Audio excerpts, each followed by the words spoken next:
Okay,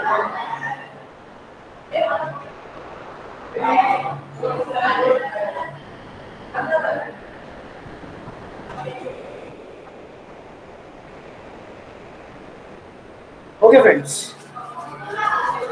Let me start with asking you a very simple question. आज के पहले आपने कभी कोई रिसर्च पेपर लिखा है क्या? If you have done, you can give me a thumbs up. If no, it's fine. Yeah, great.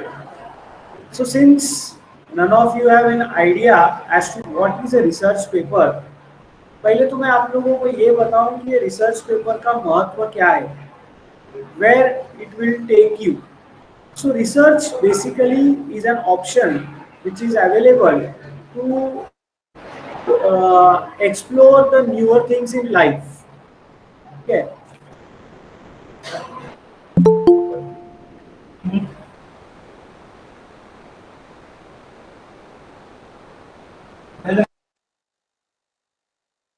It will help you understand if something new is coming up. So आज की तारीख में आप लोग जितने नए एडवांसमेंट्स देखते हो, whatever you are seeing, every research. Let us say for example, अब रिसर्च में दो प्रकार के रिसर्च होते हैं. एक होता है साइंटिफिक रिसर्च और एक होता है social research. You have to understand the difference between the two. Scientific research वो होता है जो लैब्स में होते हैं, जो साइंस के स्टूडेंट्स करते हैं. Their research is more goal oriented. हर चीज जो हम लोग इंजीनियरिंग में या बायोलॉजी में देखते हैं, नया प्रोडक्ट लॉन्च हुआ, नया वायरस लॉन्च हुआ, नया कुछ तो भी और लॉन्च हुआ, ये सब scientific research. This has to be very accurate. यहाँ पर लापरवाही नहीं चलती. ठीक है. कोविड का भी जब हम लोगों को डोजेस मिलना चालू हुआ था, उसका वैक्सीनेशन हुआ था, ऐसा नहीं कि वैक्सीन ढूंढने के बाद इमीडिएटली लोगों को देना चालू हुआ. उसका एक स्लो एंड स्टडी प्रोसेस होता है. पहले एनिमल्स पर उसका इफेक्ट जो है वो टेस्ट किया जाता है. आप लोगों ने सुना रहेगा, रैट पर होता है, रैबिट पर होता है. उसके बाद अगर मंकीज के ऊपर होता है और फाइनली ह्यूमन बींग्स पे पहला एक छोटा सैंपल साइज पर होता है एंड देन बाकी लोगों को दिया जाता है. क्योंकि गलत.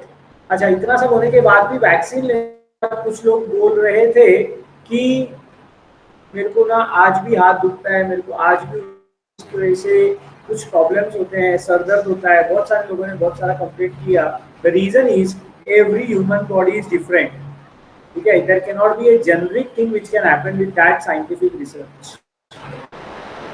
सो it's lot more dangerous.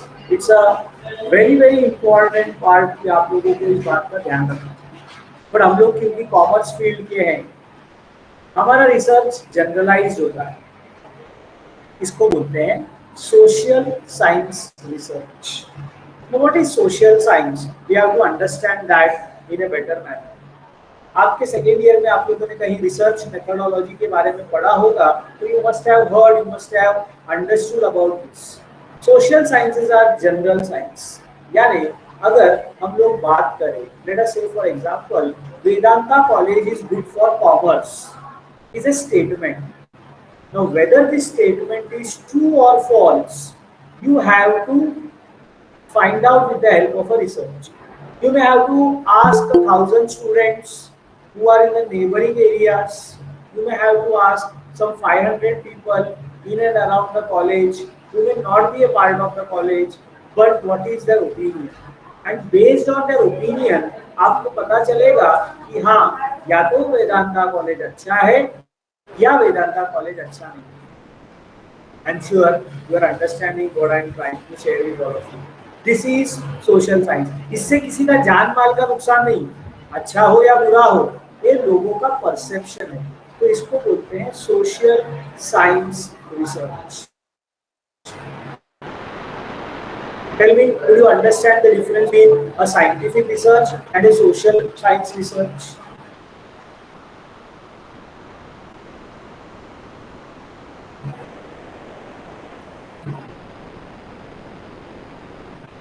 Okay.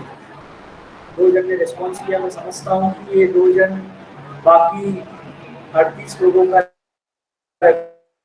Representation कर रहे हैं, और बाकी जिनको भी जो या फिर मैसेजेस को मेरे को दिख रहे हैं ऐसा भी समझ सकता हूँ। पार्टिसिपेट पता क्या हुआ है कि क्या कर पता नहीं, 4-5 जन जो लोग अभी मीटिंग में हैं मेरे को दिख रहे, मेरे सामने घूम रहे, so I can very well understand that कि how many of you are listening to the lecture carefully. शायद 1% भी अगर अपने को इसका आउटपुट मिला तो that would be great. Especially जो थर्ड ईयर स्टूडेंट्स हैं, बड़ी इम्पोर्टेंट है क्योंकि ऑलरेडी मैं बता दूं तुम्हारा ब्लैक बुक प्रोजेक्ट और तुम लोगों का रिसर्च पेपर बहुत नजदीक से जाने वाला है. It is going to be very helpful to all of ya. So now I come to social science research. So social science research always starts with something called as hypothesis. Hypothesis बोला तो hypothesis is a neutral statement. Hypothesis is a generalized statement which you prove after doing the research. जैसे मैंने थोड़ी देर पहले example लिया कि Vedanta college is good for commerce, कोई आगे जाके उसमें और छानबीन कर सकता है. Specialization of Vedanta college lies in BAF, lies in BMS, lies in BBI, lies in BCom. It can be any statement. ठीक है, सो वो स्टेटमेंट सही है या तो सही प्रूव होगा अपने डेटा में या फिर वो गलत होगा, जो भी रहेगा that will be the outcome. तो it starts with an hypothesis, a thought process. अब आपने जो टाइटल लिखा है वहां से आपका हाइपोथेसिस आएगा. अब जो स्टूडेंट्स लोग यहाँ पर बैठे हैं जिनका ब्लैक बुक का रिसर्च का टाइटल तैयार है, and if you are ready to share it, please share it so that I can take those examples and move ahead. जिन लोगों के थीसिस का सॉरी रिसर्च पेपर का टाइटल रेडी है, please type in the chat box.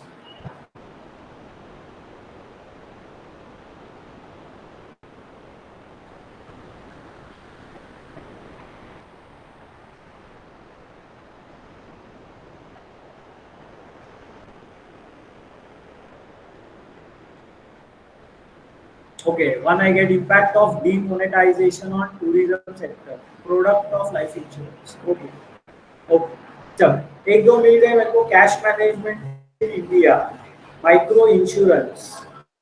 अच्छा, सबसे पहला बात, टाइटल जब आप लिखते हो, अब ये तुम लोग नोट डाउन कर सकते हो. ओके, साइबर क्राइम इन बैंकिंग सेक्टर.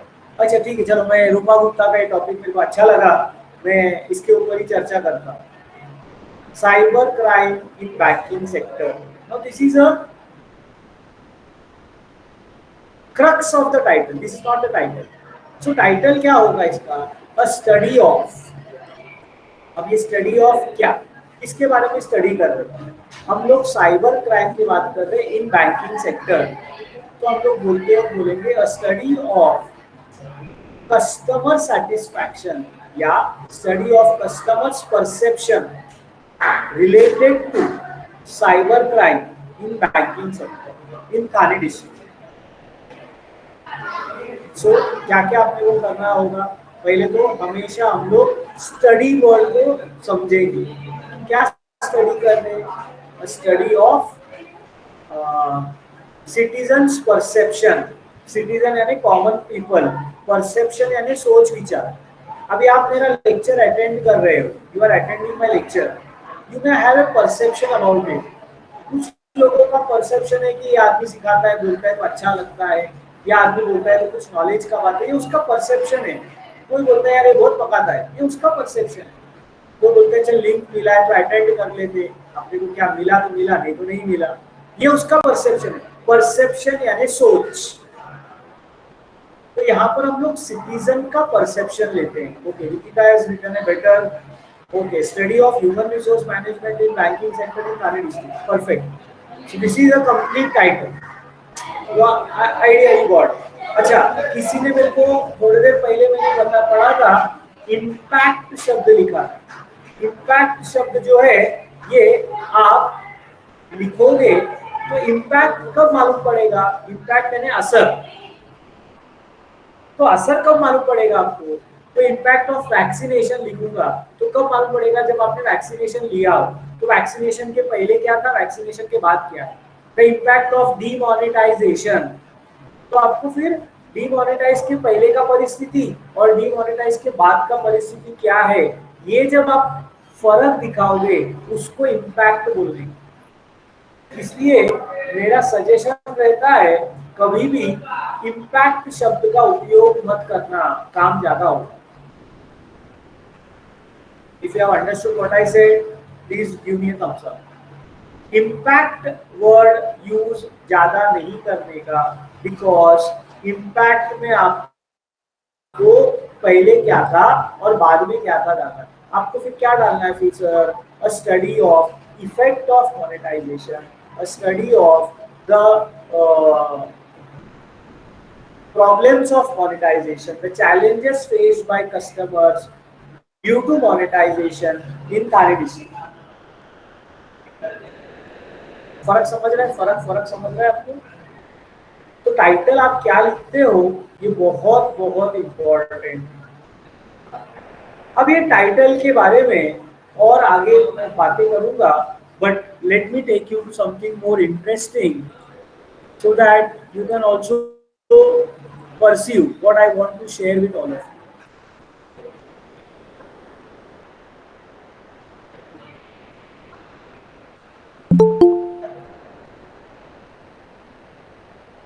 क्या आप लोगों को मेरा स्क्रीन दिखाई दे रहा है क्या?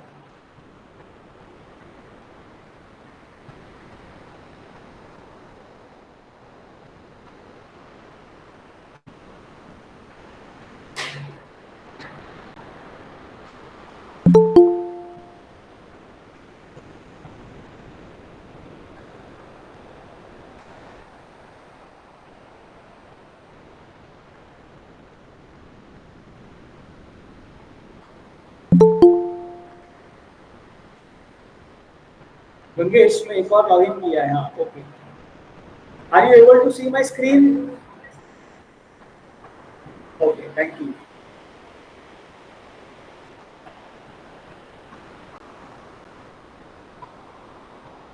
Great.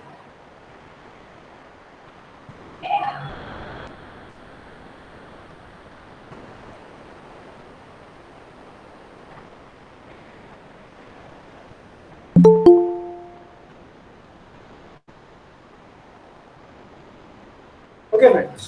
So, how to write a research paper?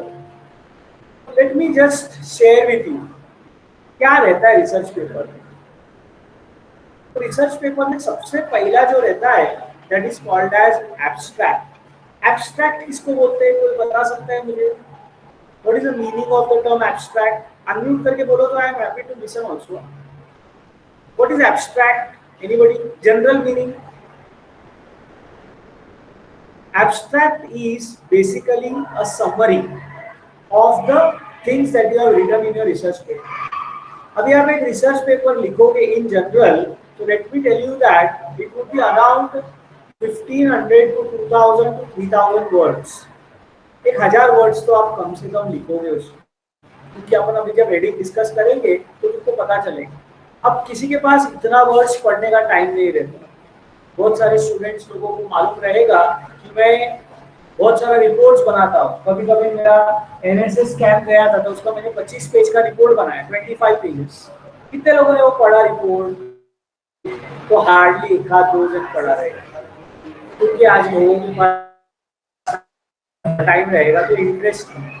मानते हो मेरी बात? और प्रशांत ने रीड किया बोलते हैं। बट ये दो बड़ा प्रॉब्लम है, टाइम नहीं है, टाइम रहेगा तो इंटरेस्ट नहीं। सो इसको ध्यान में रखते हुए लोग क्या करते हैं, पूरा पेपर का एक छोटा सा कंक्लूजन क्या है, इस पेपर में पढ़कर मुझे क्या फायदा होगा, पेपर में हमने क्या लिखा है। तो 1500 शब्दों को 10% यानी 150 शब्दों में लिख के लाते हैं, इसको बोलते हैं एब्स्ट्रैक्ट। अब एब्स्ट्रैक्ट लिखने के कुछ रूल्स है, लेकिन एब्स्ट्रैक्ट हमेशा पहले नंबर पे आता है, लेकिन वो पहला नहीं लिख सकते आप। एब्स्ट्रैक्ट हमेशा आप लास्ट में लिखोगे। अच्छा, तुम्हारे ब्लैक बुक में एब्स्ट्रैक्ट नहीं होता, ब्लैक बुक के अंदर हम लोग एब्स्ट्रैक्ट नहीं लिखते, कुछ लोग लिखते हैं बट जनरली एब्स्ट्रैक्ट नहीं लिखा जाता है। रिसर्च पेपर शुरुआत एब्स्ट्रैक्ट से होता है, भले ही शुरुआत एब्स्ट्रैक्ट से हो, लेकिन याद रखना ये तुम्हारा पेपर होने के बाद तुम लिखना चालू करोगे। So it is written at the beginning, but written at the last. Do you understand this statement?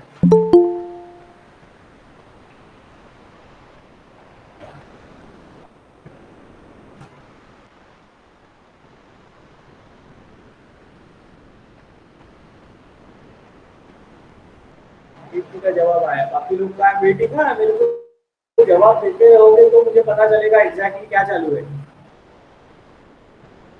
तो एब्स्ट्रैक्ट का खास बात क्या है? तो एब्स्ट्रैक्ट का कुछ खास बातें हैं। पहला पार्ट उसका मैं आप लोग को बताऊं, it is simply like a trailer of the movie. जैसा मूवी का ट्रेलर आता है, कोई भी मूवी रिलीज होते तो पठान आने वाला है, पठान के बारे में आप लोगों ने बहुत सारे ट्रेलर्स देखे। It is the summary of the research paper, 10% of the word का। मैंने बोला 1500 शब्दों का अगर आपने रिसर्च पेपर लिखा तो 150 शब्दों का आप क्या लिखोगे? एब्स्ट्रैक्ट लिखोगे। It should cover the entire research paper and though it is written at the beginning, से हम लोगों को जो है वी हैव टू अंडरस्टैंड। ठीक है, सो आगे बढ़ते हैं हम लोग। सेकेंड पार्ट आता है जिसका नाम है कीवर्ड्स। एब्स्ट्रैक्ट लिखने के बाद आपके पेपर में इंपॉर्टेंट वर्ड्स क्या क्या है, what are the important words जो तुम्हारे पेपर को नेट पे ऑनलाइन कोई सर्च करे तो झट से कैच करेगा, ऐसे शब्दों को बोलते हैं keywords. Of course they are not very important but लिखना पड़ता है। कितना लिखना पड़ता है? Minimum 4 words and maximum 10 words. कम से कम 4 शब्द और ज्यादा से ज्यादा 10 वर्ड्स लिखना पड़ता है। क्यों करते हैं? तो we help other researchers to research your paper online. Keywords must be well researched and related to research paper. तो यही 3 बातें हैं। कीवर्ड सिंपल होता है, जैसे अभी अपन ने थोड़ी देर पहले बात किया था, अ स्टडी ऑफ। मैंने क्या टाइटल बोला था किसी को? तो बोला था स्टडी ऑफ क्या था? Cyber crimes in banking sector, the study of customers perception या citizen perception related to cyber crimes in banking sector बोला था ना।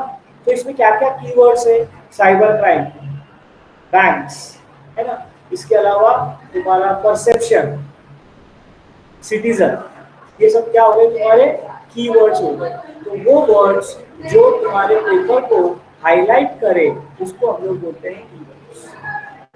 तुम लोग लिख रहे हो ऐसा मैं मान के चल रहा हूँ, पहला एब्स्ट्रैक्ट, दूसरा कीवर्ड्स। आगे बढ़ू।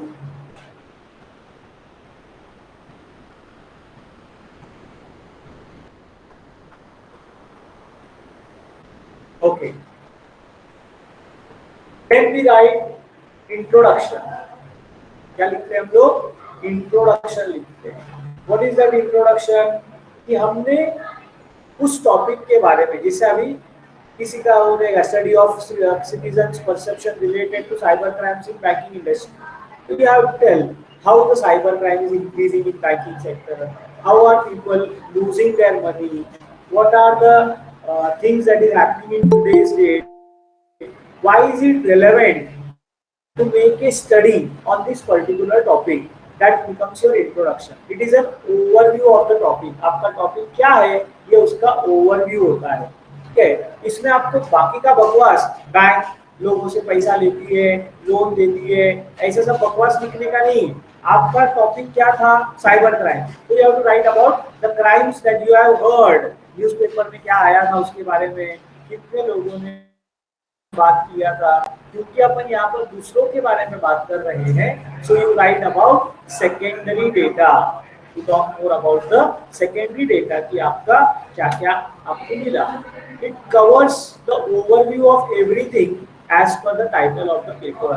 तो जो बातें हैं, साइबर क्राइम क्या है, बैंकिंग सेक्टर क्या है, साइबर क्राइम और बैंकिंग दोनों का क्या रिलेशनशिप है, ये आपको लिखो। या फिर अभी किसी स्टूडेंट ने और एक लिखा था कि study of human resource management in the banking sector. तो ह्यूमन रिसोर्स मैनेजमेंट में कौन सा टॉपिक्स है, जैसा ट्रेनिंग हो गया, या स्टाफिंग हो गया, या परफॉर्मेंस अप्रेजल हो गया, या ग्रीवेंस काउंसलिंग हो गया, कौन सा एरिया है, उसको आपको इस इंट्रोडक्शन में थोड़ा हल्का हल्के शब्दों में बताना है। The most important part of writing a research paper is called as review of literature. क्या नाम है उसका? Review of literature. दोस्तों, ये है ना रिसर्च पेपर का जान। मैं फिर बता रहा हूँ, रिसर्च पेपर का जान क्यों। अब जैसे किसी ने बोला कि ह्यूमन रिसोर्स मैनेजमेंट के बारे में मुझे लिखना है, तो एक बात समझ लो, सोशल साइंस में तुम दुनिया में पहला आदमी नहीं हो जो ये रिसर्च करने जा रहे हो। तुम्हारे पहले भी कई सारे लोगों ने रिसर्च किया है। Do you agree with that?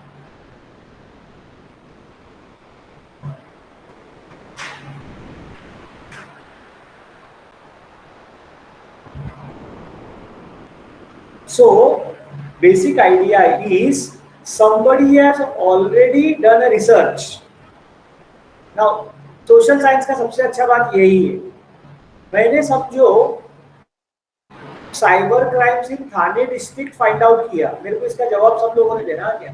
किसी ने cyber crime in Mumbai region किया, तो दोनों का रिसर्च का स्टडी सेम आएगा कि अलग अलग आएगा?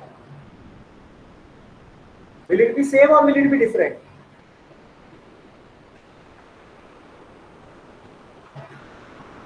Hundred percent. इतना तो तुम्हारा कॉमन सेंस है। अच्छा, किसी ने उत्तर प्रदेश में जाके किया, किसी ने दिल्ली में जाकर किया, किसी ने चेन्नई में जाके किया, तो वापस रिजल्ट अलग अलग आएंगे। अच्छा, किसी ने 2010 में किया तो उसका रिजल्ट अलग आएगा, किसी ने 2015 में किया उसका रिजल्ट अलग आएगा, किसी ने 2020 में किया उसका रिजल्ट अलग अलग आएगा। यानी यहाँ पर आपको दूसरे से इंस्पायर होने का फुल ऑप्शन। साइंटिफिक रिसर्च में वो ऑप्शन अवेलेबल नहीं होता। साइंटिफिक में नया इनोवेशन चाहिए रहता है। आज के पहले कभी वैक्सीनेशन, अपना कोविड आया नहीं था तो उसका वैक्सीनेशन किसी ने ढूंढा ही नहीं था, तो उधर के लिए स्पेसिफिक रहता है, इधर जनरलाइज होता है। तो हमारे टॉपिक तुम गूगल में डालो, तुम जो टॉपिक सोच रहे हो, what ever, whether it is human resource management, whether it is your cyber crime, you will find pages and pages of research paper already available. तो आपको क्या करना है यहाँ पर, इसीलिए ना ये रिसर्च करना सबसे अच्छा काम है। यहाँ पर ऑफिशियली कॉपी कर सकते हो, लेकिन जिससे कॉपी कर रहे हो उसको क्रेडिट देना पड़ेगा। इसीलिए पीएचडी करना सबसे आसान है, क्योंकि उन लोगों को दूसरे ने क्या स्टडी किया बस उसको अपने को नया एंगल देना पड़ेगा। अपने घर पे, अपने एरिया में, अपने अपने इस साल में क्या स्टेटस है वो दिखाना पड़ेगा। इजी है ना काम? तो रिव्यू ऑफ लिटरेचर में क्या करना है? This is the start point of any research. यहीं से शुरुआत होता है। आप जितना लिटरेचर रिव्यू करोगे, जितना पेपर पढ़ोगे ना, तुमको तुम्हारा टॉपिक का क्लैरिटी मिलेगा। दो पेपर पढ़ा तो दो पेपर में क्या क्या पहलू लिए हैं। साइबर क्राइम बहुत बड़ा पार्ट है। अब साइबर क्राइम में से भी थोड़ा कम करके कहां पर आ सकते हो ये सोचना। तो it is the heart of any research study, ये जान है। This will show what new can be added to the study. अच्छा, एक और पार्ट है कि किसी ने अगर ओटीपी स्कैम्स के बारे में बात किया हो तो कोई बात कर सकता है अबाउट द मनी लॉन्ड्रिंग, कोई बात कर सकता है about the various other aspects of cyber crimes. ठीक है, सो नया क्या कर रहे हो जो जुड़ने वाले ने नहीं। यहाँ पर लोगों को लगता है ये बहुत पेनफुल है। ठीक है यार, क्या पढ़ने का सर, लोगों को पढ़ने से बहुत तकलीफ है। बट मैं बताता हूँ, रिसर्च जिन लोगों को अच्छा लगता है उनको पढ़ते रहना पड़ता है, उनको इसी से नया आइडिया आइडिया मिलेगा जुने वाले के पास जो नहीं है वो मेरे पास नया क्या है। So this is the most important activity. तो रिव्यू ऑफ लिटरेचर समझा क्या आपको?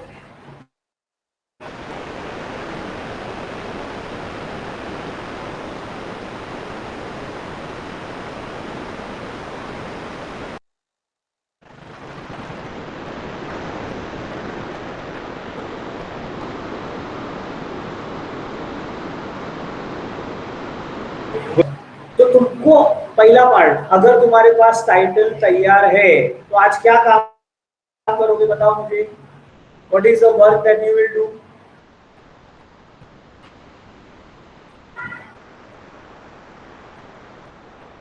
बस आज का दिन तुमको गूगल के साथ बैठना है और आपके टॉपिक से रिलेटेड जितने पेपर्स मिलते हैं, जितने मैं बोल रहा हूँ, 2 4 5 में रुको मत। 100 200 पढ़ोगे तो अच्छा होता है, लेकिन उतना टाइम नहीं है। कम से कम एक टारगेट रखो 20 पेपर उस टॉपिक से रिलेटेड रीड करने का। कितने लोग मुझे प्रॉमिस करते हैं कि हम लोग 20 पेपर पढ़ेंगे? Type of me.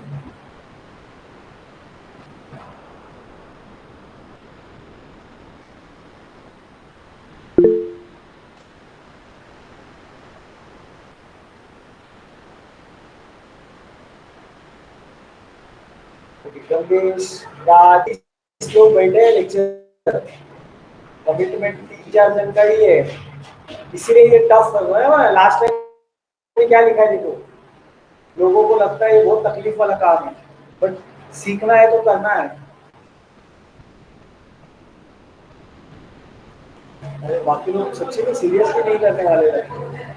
अगर आप रिव्यू ऑफ लिटरेचर करते हो तो आपको 4 एडवांटेज बताता हूँ। There are 4 advantage review of literature. एक तो तुमको आइडिया मिल जाता है पेपर कैसा रहता है। अभी जितना मैं थियरी बकवास कर रहा हूँ, अगर मैं तुमको एक पेपर दिखा दूँ ना तो बोलोगे अरे ये तो इजी काम हो गया। दूसरा, तुमको रिव्यू ऑफ लिटरेचर अपने पेपर में लिखना है तो पहला अपने को टॉपिक का क्लैरिटी मिलता है। दूसरा, हमको रिव्यू ऑफ लिटरेचर लिखना है, this is a part of the paper. Third, you can prepare your questionnaire based on review of literature, क्योंकि डेटा कलेक्ट करना है ना, सुना रहेगा प्राइमरी डेटा, सेकेंडरी डेटा। सो मेरे को मेरे रिसर्च पेपर में प्राइमरी डेटा कहाँ से मिलेगा, सेकेंडरी डेटा, तो यही review of literature he secondary data है मेरा। तीसरा फायदा तुम्हारा क्वेश्चन है, और चौथा मैंने बोला ये तुम्हारा सेकेंडरी डेटा का बहुत सारा सजेशंस, बहुत सारा फाइंडिंग्स तुम पेपर लिखने से पहले तुम बोल सकते हो अच्छा इस टॉपिक में ये फाइंडिंग आने वाला है, क्योंकि लोगों को वही मिला है, तुमको कुछ नया मिलने वाला नहीं है, बट वो नए कॉन्टेक्स्ट में लिखना अपना काम। Clear everyone? Understood what I said?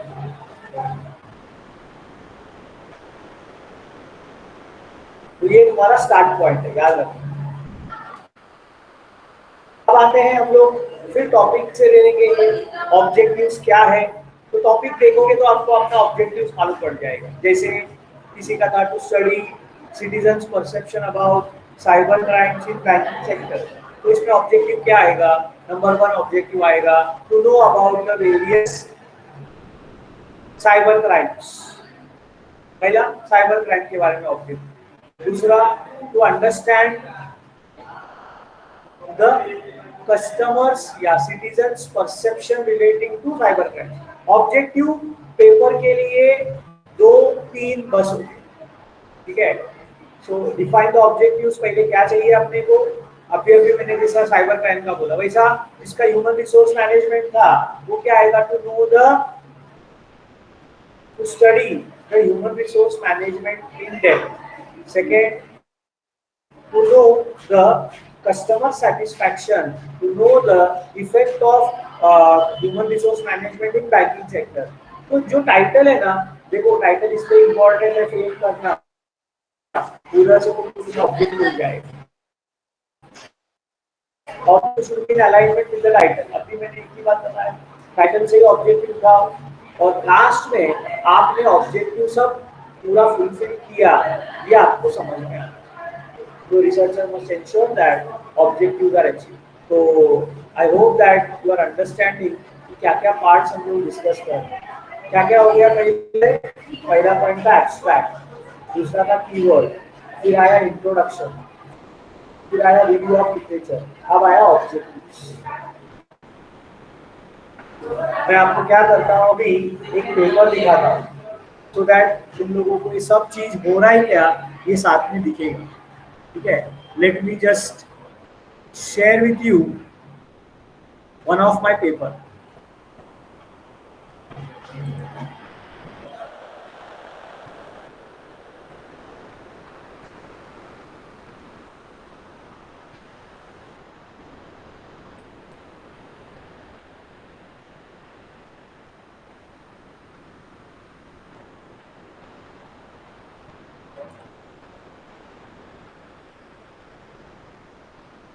सो ये मेरा एक पेपर मैंने एक कॉलेज में पब्लिश किया था. इसका नाम था Macaulayism vis-a-vis trans disciplinary educational system. Are you all able to see that properly? A study on the opinion of senior teachers in KDMC region. सबको दिख रहा है? So Macaulay was the person who introduced the English system of learning in India. उसका नाम था Lord Macaulay. ठीक है.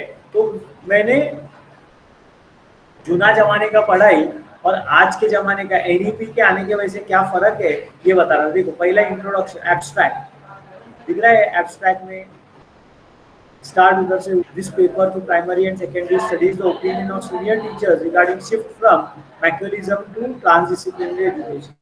इसके आगे देखो वर्ड क्या दिख रहा है. Keyword, Macaullism, change in education, national education policy, transdisciplinary. So these are all part of my keywords. फिर देखो इंट्रोडक्शन. अच्छा ये मेरा पेपर छप के आया है. सो ये वही होने वाला है जो मैंने बोला आपको इंट्रोडक्शन. तो जुना जमाने से गुरुकुल क्या था, देखो लॉर्ड मैक्यूले मैंने आपको बताया था, उसके बारे में बातचीत हो रही है. उसने किया. फिर देखो क्या लिटरेचर दिख रहा है क्या सबको? हाँ सर. जैसा मैंने बताया वैसा ही abstract, introduction, abstract, keywords, introduction, review of literature. तो रिव्यू ऑफ लिटरेचर में क्या दिख रहा है आपको? वी कुमार एक ऑथर है. Through his article destruction of Indian system of IIT Madras. So किसने लिखा, क्या टाइटल, कहाँ लिखा? ओपाइंस. ओपाइंस यानी ये बोलता है that India can strengthen itself by designing an educational system coming out of Machiavellian traits and obtain a fresh and untainted understanding of the need told by Mr. V. Kumar. वैसा Mangesh M गोंगे, Rohit बाग, अनिकेत सिंह ने paper डाला था Indian education ancient, medieval and modern. और उन्होंने जो है ये बताया कि मॉडर्न एरा में when industry is going at a fast pace, the need for young having dynamic thought process is on the rise. The current education system failed to deliver such a thought process, and the government intervention regarding the same was very necessary to bring out an educational system that would encourage overall development of students and make them ready, future ready to face real life situation.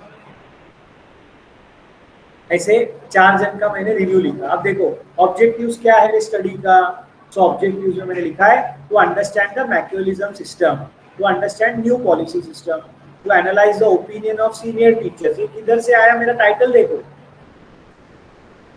Study of on the opinion of senior teachers. दिख रहा है क्या?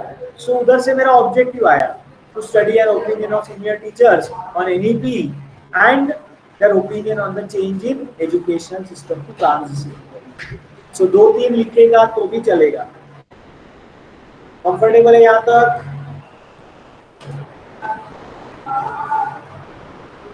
बहुत ज्यादा हो गया.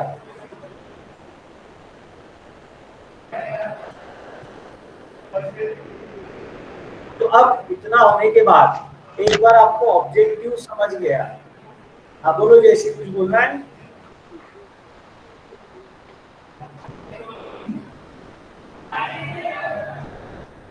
अब हम लोग आते हैं toward something called as hypothesis. मैंने पहले ही आपको याद रहेगा तो बताया था हाइपोथेसिस क्या होता है। Hypothesis is basically the thought a statement, ठीक है, जनरलाइज स्टेटमेंट। अब एक आता है रिसर्च मेथोडोलॉजी, ये तुम्हारा पूरा सब्जेक्ट है। मैं एक स्लाइड में लेके आया कि हम लोग इसमें स्टैटिस्टिकल मेथड क्या है ये लिखते हैं, ठीक है, पॉपुलेशन क्या था, हम लोग उसमें से कितना सैंपल साइज ले रहे हैं। याद रखना आपका एसवाई में पूरा सेमिस्टर में ये था, मैं उसको एक साथ में 5 मिनट में बता नहीं सकता हूँ, तो कोशिश कर रहा हूँ। पॉपुलेशन यानी आप सिटीजन का परसेप्शन जानना चाह रहे हो regarding the cyber crimes in banking industry. तो सिटीजन यानी अखा देश सिटीजन, इंडियन सिटीजन है, तो आप हर एक को जाके तेरा ओपिनियन क्या नहीं पूछ सकते। वो हो गया पॉपुलेशन। हम पॉपुलेशन में से एक हिस्सा जिसको निकालते, जिसके ऊपर हम लोग एक टेस्टिंग करने वाले हैं, उसको बोलते हैं सैंपल साइज। क्या बोलते हैं उसको? Sample size. अब ये कितना होगा सर? तो तुम्हारे रिसर्च पेपर में 30, 50 या 100 लोगों से आपने बात किया और उनको क्वेश्चनियर दिया। क्वेश्चनियर कैसे बनाने का वो वापस एक बड़ा लेसन है, तो उसके बारे में हम लोगों को फिर से एक बार थोड़ा आगे मैं बात करूंगा, तुमको बताऊंगा क्वेश्चनियर कैसा होता है। तो यहाँ पर आपको पॉपुलेशन क्या है आपका और आपका सैंपल साइज क्या है वो डिफाइन करना पड़ता है। अच्छा, सैम्पलिंग के बहुत सारे मेथड्स होते हैं, ये वापस आरएम में आप सब डिटेल में सीखे रहोगे। कितने लोगों ने सैम्पलिंग मेथड सीखा है? How many of you know about sampling methods? Ramesh knows. तो देखो, वैसे ये टेक्निकल होने के वजह से मैं आपको बताता हूँ, सबसे सिंपल जो सैम्पलिंग होता है उसको बोलते हैं रैंडम सैम्पलिंग। मतलब आपने अंदाजा अंदाजा एक 20 जन को पकड़कर उनका ओपिनियन पूछा, तो उसको बोलते हैं रैंडम सैम्पलिंग। क्या बोलते हैं उसको? रैंडम। कहीं पर होता है स्ट्रैटिफाइड सैम्पलिंग। ऐसे कई सारे मेथड्स है, तो लेकिन मैं एकदम बेसिक के ऊपर आपको बता रहा हूँ। सब लोगों ने रैंडम सैम्पलिंग करना। डेटा कहाँ से मिल सकता है आपको उसके लिए? तो एक डेटा अपन ने ऑलरेडी फाइंड आउट किया जिसका नाम था सेकेंडरी डेटा। क्या था वो? Secondary review of literature. एक होता है तुम क्वेश्चनियर दोगे और लोगों से उनका ओपिनियन मांगोगे, तो you will get your primary data. क्या मिलेगा आपको? Primary data. रिसर्च दोनों पर चलेगा, प्राइमरी में भी चलेगा, सेकेंडरी में भी चलेगा। मैं आपको रिसर्च में बताता हूँ, कुछ फनी बातें भी होती है। जैसे कभी कभी रिसर्च है ना फ्लॉप होता है। मैं आपको एग्जांपल देता हूँ। मैं समझो एक रिसर्च कर रहा हूँ, a study on the brand of cigarettes smoked by college students. मेरे को ये पता करना है कि सिगरेट स्मोकिंग में कौन सा ब्रांड सबसे अच्छा चलता है बच्चे लोगों को। मैंने क्वेश्चनियर बहुत ईमानदारी से बनाया कि तुम सिगरेट पीते हो क्या, कौन सा ब्रांड पीते हो, एक 4-5 नाम लिखा, ठीक है, और आपको सिगरेट पीने से क्या फायदा होता है। मेरे को बताओ, मेरा ये रिसर्च सक्सेसफुल होगा कि फेलियर होगा?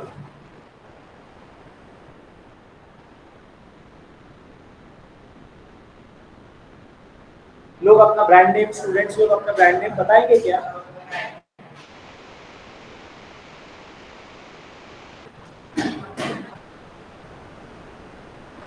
क्यों क्यों नहीं बताएंगे? अच्छा, मतलब इसका मतलब कोई बच्चा सिगरेट पीता ही नहीं, ऐसा मैं कंक्लूजन लिख के दे तो मेरे रिसर्च पेपर का, तो चलेगा क्या?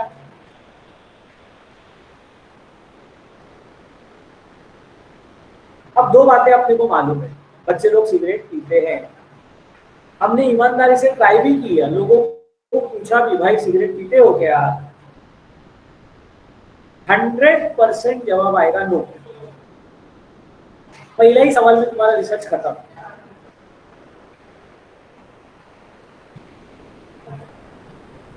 तो क्या इसके ऊपर रिसर्च हो ही नहीं सकता, ऐसा है क्या? हो सकता है। तो वहां पर हम लोग फॉलो करेंगे something called as garbage method of sampling. यानी क्या करने का, एक पान के टपरी के उधर जाने का। अब पान टपरी के उधर तुम जाओगे तो तुमको मालूम रहेगा कि लोग सिगरेट पीते, पान टपरी के बाजू में उधर ही वो लास्ट का जो बर्ड रहता है वो फेंक देते हैं, वो बर्ड पे ब्रांडिंग होता है। तो तुमको उसके उधर का एक दिन कचरा डब्बा उठा के अपने घर पे लेके आना पड़ेगा। माँ बाप क्या बोलेंगे वो बात अलग है, क्योंकि तुम रिसर्च करते हो तो थोड़ा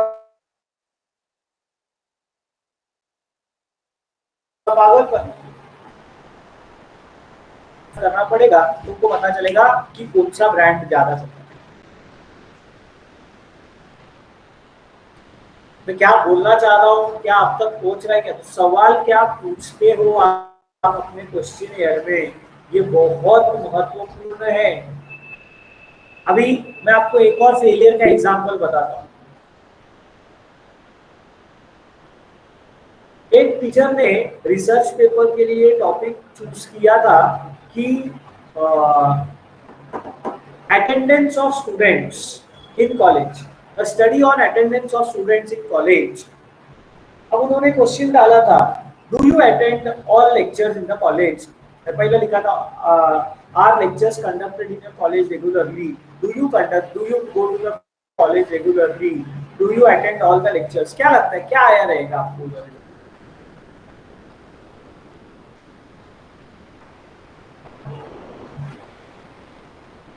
अरे सुन रहे हो, मैं अकेला आपसे बात कर रहा हूँ।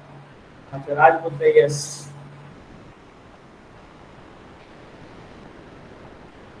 100% बच्चे लोगों ने बोला yes we attend all the lectures.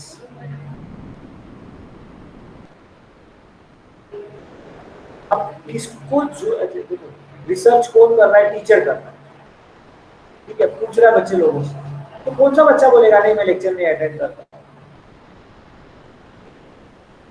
तो रिसर्चर को बहुत स्मार्ट होना पड़ता है कि मैं क्या पूछूं, किससे पूछूं, कैसे पूछूं तो मेरे को करेक्ट आंसर आए। मैं तुमको डरा नहीं रहा हूं, बट मैं आपको ये बता रहा हूं कि कैसे रिसर्च होता है। कभी कभी बहुत फनी रिसर्च आते हैं, रिजल्ट्स आते हैं जो अपने को मालूम है यार। तुम गवर्नमेंट ऑफिस में जाके पूछो डू यू वर्क प्रॉपरली, सारे गवर्नमेंट ऑफिसर बोलेंगे 100%, मतलब एफिशिएंसी इतना ज्यादा कि पूछो मत। लेकिन ऑनेस्टली अपने को मालूम है कि काम कुछ नहीं होगा। इसीलिए तो प्राइवेट इंस्टीट्यूशन चल, अगर गवर्नमेंट ईमानदारी से काम करेगा तो फिर प्राइवेट वाले को जरूरत ही नहीं है।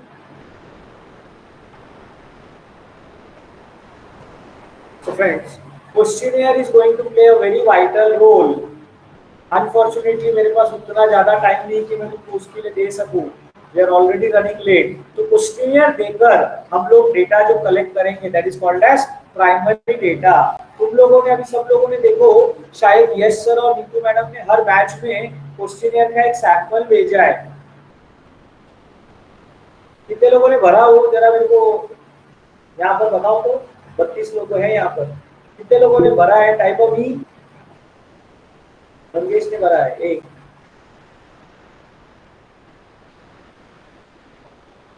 अपने देश में ना रिसर्च का बड़ा प्रॉब्लम है। तुम डेटा जमा करने को जाओगे ना, बहुत बातें होगी, जल्दी कोई रेस्पॉन्ड नहीं करेगा। देखो ना तुम्हारे यहाँ पर एग्जाम्पल तैयार है, 35 लोगों में एक जन ने फॉर्म भरा है। लेकिन तुमको सीखने के लिए अच्छा है, जाके फॉर्म खोलो तो तुमको पता चलेगा कि फॉर्म क्वेश्चनियर भरना कैसे। कम से कम अपने फायदे के लिए वो क्वेश्चनियर भर के दो। करोगे क्या? अभी और भी टीचर्स आप लोगों से कुछ क्वेश्चनियर्स भेजेंगे, तो कम से कम तुम लोग जो 30-35 जन है उन लोगों ने वो भर के देना, दुआएं मिलेगी तुमको। रिसर्चर को किसी ने डेटा दिया तो बहुत थैंक यू बोलता है दिल से।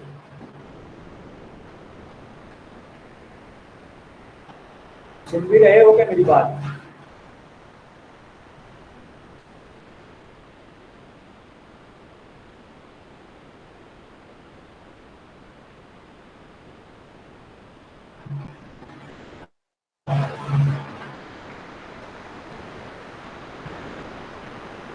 क्वेश्चनियर का फॉर्मेट देख लेना। फिर अभी जो मैं हाइपोथेसिस बोला था, थॉट प्रोसेस, उसको स्टैटिस्टिकल मेथड से हमको टेस्ट करना पड़ता है। अभी मैं फिलहाल वो सब चीज में नहीं जा रहा हूँ, वो टेक्निकल। तुम में से जितने लोग रिसर्च करने वाले हो,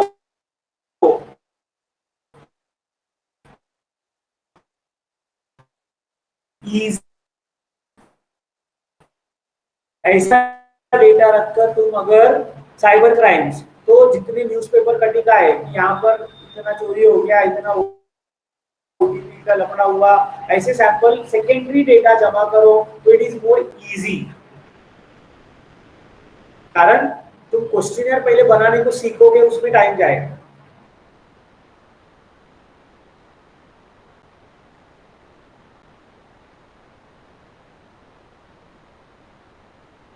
जो प्राइम टफ जाएगा, इसीलिए तुम्हारे शॉर्टकट क्या मैं बता रहा हूँ, go for which method, secondary data. Black book में भी आप लोग को अगर टॉपिक वही यूज करना है तो चलेगा, प्राइमरी करोगे तो अच्छा है, ठीक है, लेकिन इजियर तुम्हारे लिए सेकेंडरी होगा। समझा ये बात सब लोगों को? कितने लोग तुम में से प्राइमरी में जाने वाला है, कितने लोग सेकेंडरी में जाने वाला है, जरा मुझे चैट बॉक्स में लिख के बताओ। Which data are you going to use for your research?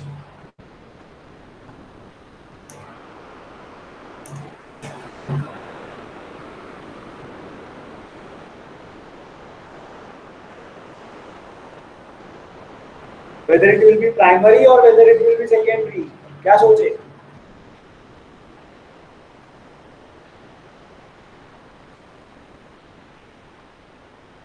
Black book को कंपलसरी है बेटा, लेकिन रिसर्च पेपर को नहीं है।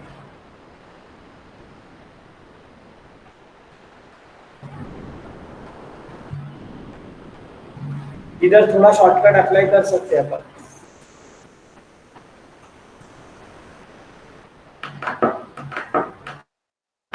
राज, तेरा टॉपिक क्या है रिसर्च का?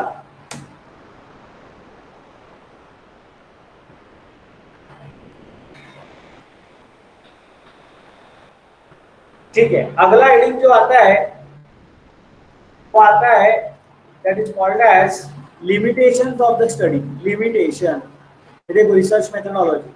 हाइपोथेसिस क्या होता है, मैंने आपको उसके बारे में बाद में बताता हूँ। ये एनालिसिस आ गया।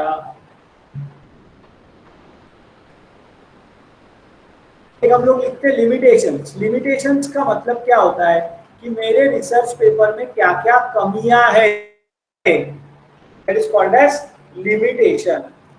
कोई बोल सकता है मेरे पेपर में कोई लिमिटेशन नहीं है, ऐसा भी कोई बोल सकता है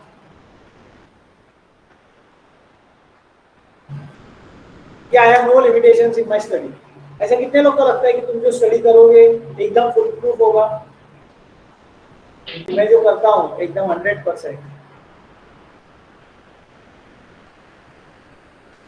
सोशल स्टडीज में कभी भी ऐसा पॉसिबल ही नहीं है कि आपका स्टडी 100% करेक्ट है। बोलो क्यों?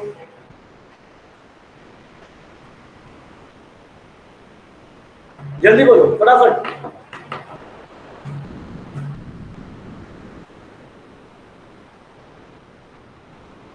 ऐसा क्यों गलत है कि मेरा स्टडी हमेशा प्रॉब्लमेटिक है? उसका कारण है हम लोग लोगों से सवाल पूछते हैं।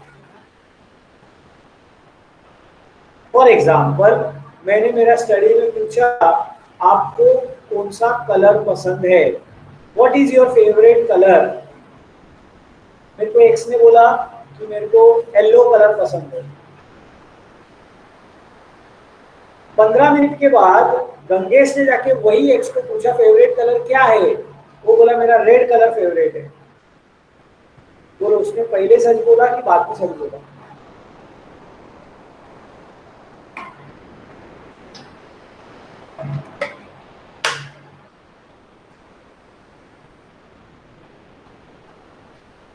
अरे जल्दी बोलो, पहले वाला सच बोला। गारंटी है पहले जो उसने बोला वो करेक्ट है।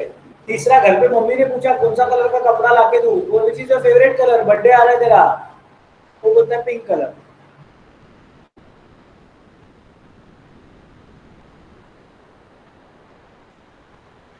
हमारा ओपिनियन का प्रॉब्लम क्या है मालूम है क्या? हर टाइम चेंज होता है। मान के चलो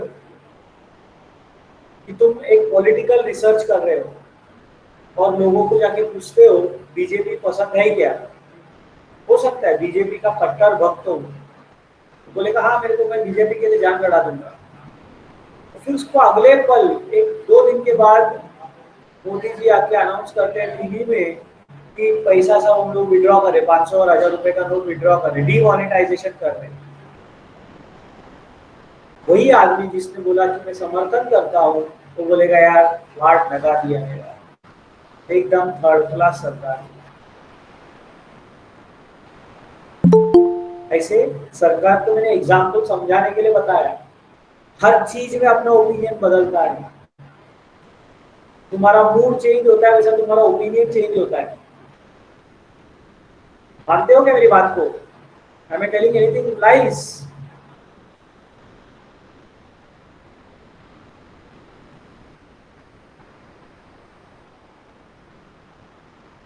तो फ्रेंड्स, हमारे हर पेपर में कुछ ना कुछ प्रॉब्लम रहता है। तुम जो सोचते हो और समाज जो सोचता है, हो सकता है कि वो दो अलग अलग दिशाओं में सोचता है। लिमिटेशन देने का मतलब ऐसा नहीं कि मेरा पेपर पूरा बकवास है, मैं जितने लोगों से पूछा सबने झूठी बोला, मेरे को कुछ कॉन्फिडेंस नहीं, तो फिर वो पेपर किस काम का? तो लिमिटेशन दिया तो भी 2 या 3 लिमिटेशन देने का, बहुत ज्यादा लिमिटेशन देने का नहीं। एज ए रिसर्चर तुम्हारे पास पैसे की कमी हुई, टाइम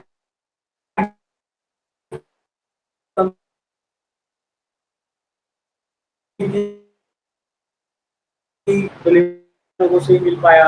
मेरा टॉपिक साइबर क्राइम से ही रिलेटेड था। बैंकिंग एरिया में बहुत सारा एरिया थे, बट मैंने सिर्फ बैंकिंग एरिया, सॉरी, क्राइम पे ही बात किया था। ऐसे कई सारे पॉइंट्स आप लोग लिख सकते हैं। हाइपोथेसिस मैंने बताया था, क्या एजम्पशन है वो लिखते हैं हम लोग। ठीक है, 2 से 3 हाइपोथेसिस लिखने का। डेटा कलेक्शन भी मैंने आप लोगों को इन शॉर्ट बताया था, क्वेश्चनियर बनाना पड़ता है।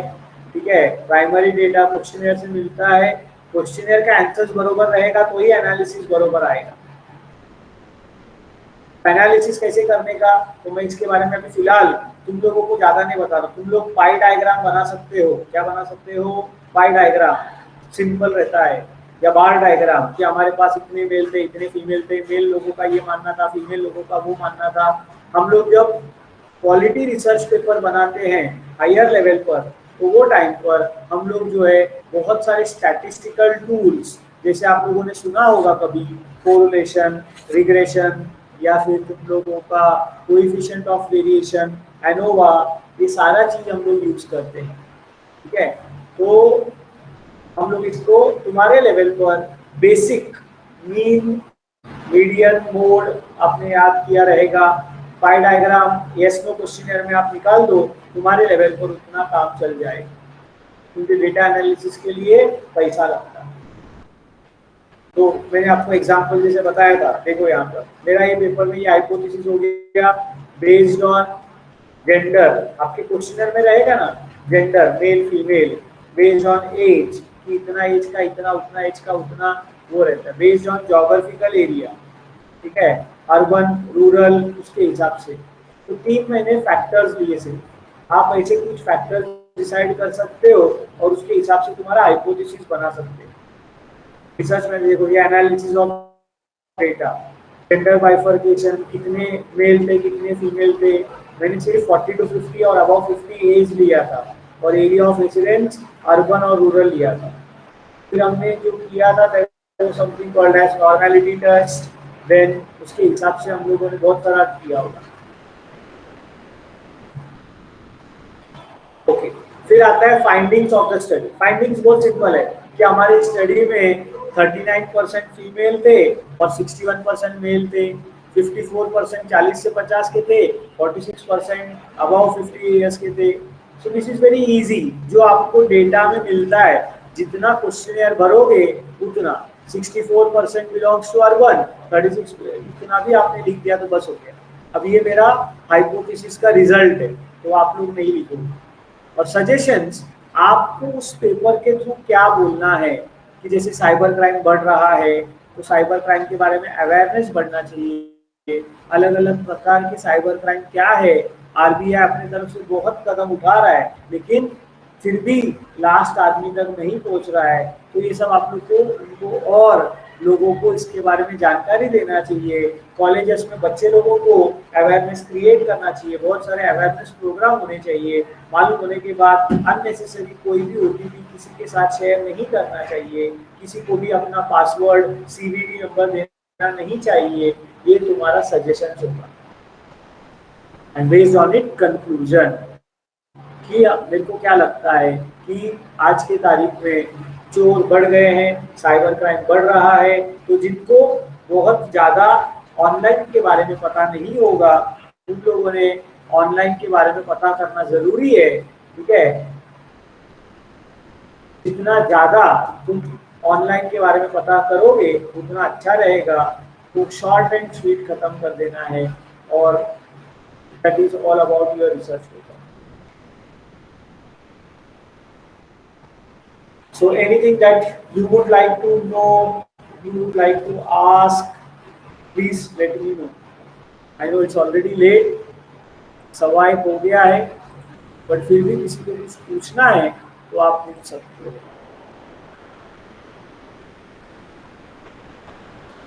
कुछ समझा क्या, लेकिन क्या बोलने का कोशिश किया?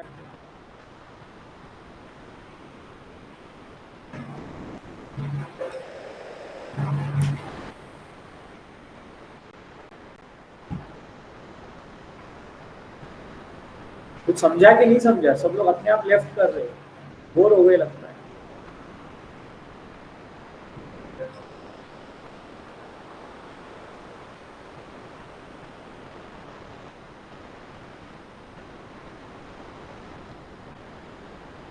तो पहला काम है title, first work is title. Once you are able to find out a title, can I this research PDF? तुम्हाला तुझा प्रश्न नाही समजला मला, माझा पेपर तुला पाहिजे? हाँ, आई विल शेयर इट। अभी वो सब आप लोग अलग अलग क्लास के हो, कैसे लोगे आप?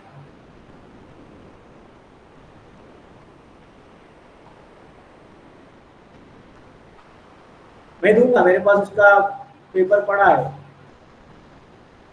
I can share it. How you will take it, I don't know.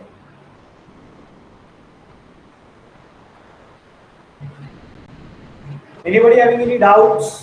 Review of literature, title और रिव्यू ऑफ लिटरेचर पे काम चालू करो। मंडे को हम लोग फिर मिलेंगे if you want, and we will start discuss few more things. कहाँ पर तुम अटक रहे हो?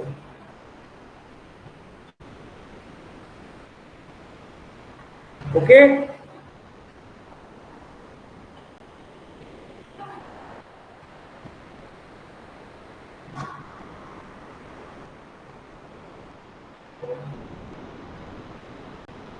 चलो then we will sign of.